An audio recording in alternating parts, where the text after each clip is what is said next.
নীলাখামৰ চিঠিত লিখো কত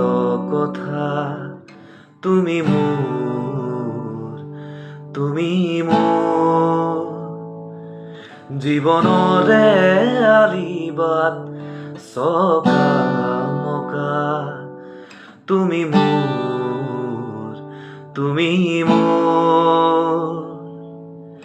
কাহিনীৰ আঁৰতে কাহিনী ভৰা, যাতনাৰ জীবন মোৰ নিজে অকা, বেজাৰৰ চকুলো মুচি লোৱা, উদাসী ফাগুনত বসন্ত হোৱা, তুমি মোৰ শাৰদীজনী,